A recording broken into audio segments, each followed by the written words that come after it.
You know that little voice in your head that pops up when you're about to try something new? The one that whispers, "You're not good enough," or "You're going to mess this up"? That's your inner critic. We all have one. Sometimes it's just a quiet nudge. Other times it feels like a full-blown internal attack squad. But here's the twist. It's not always the villain we think it is. Let's start with the negative side.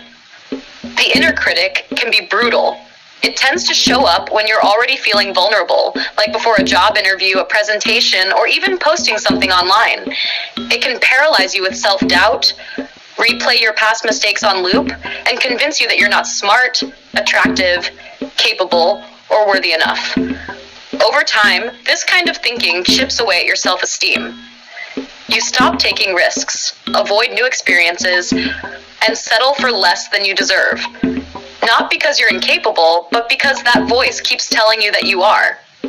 The worst part? It's sneaky.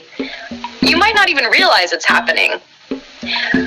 You might think, "I'm just being realistic," when actually you're selling yourself short because of years of internalized criticism.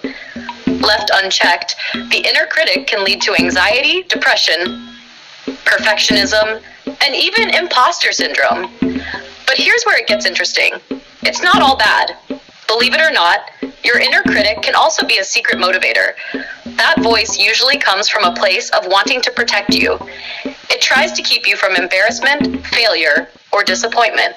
In moderation, it can help you prepare better, stay humble, or reflect on areas where you genuinely need to grow.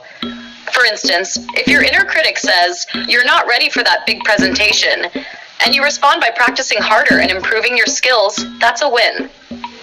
It can also keep your ego in check. Without any inner critic at all, we might overestimate our abilities or ignore helpful feedback. The key is balance, learning to hear the message without letting it control the narrative. So how do you manage this tricky voice? One helpful approach is to personify it. Give your inner critic a name. Imagine them as a tiny character sitting on your shoulder.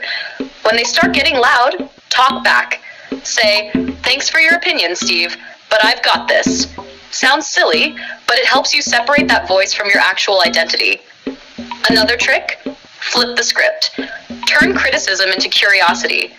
Instead of, "I can't do this," ask, "Why do I feel that way? What's really stopping me?" This gives you a chance to grow instead of shutting down. In the end, your inner critic isn't your enemy. It's more like a misguided friend. When you understand it and learn to keep it in check,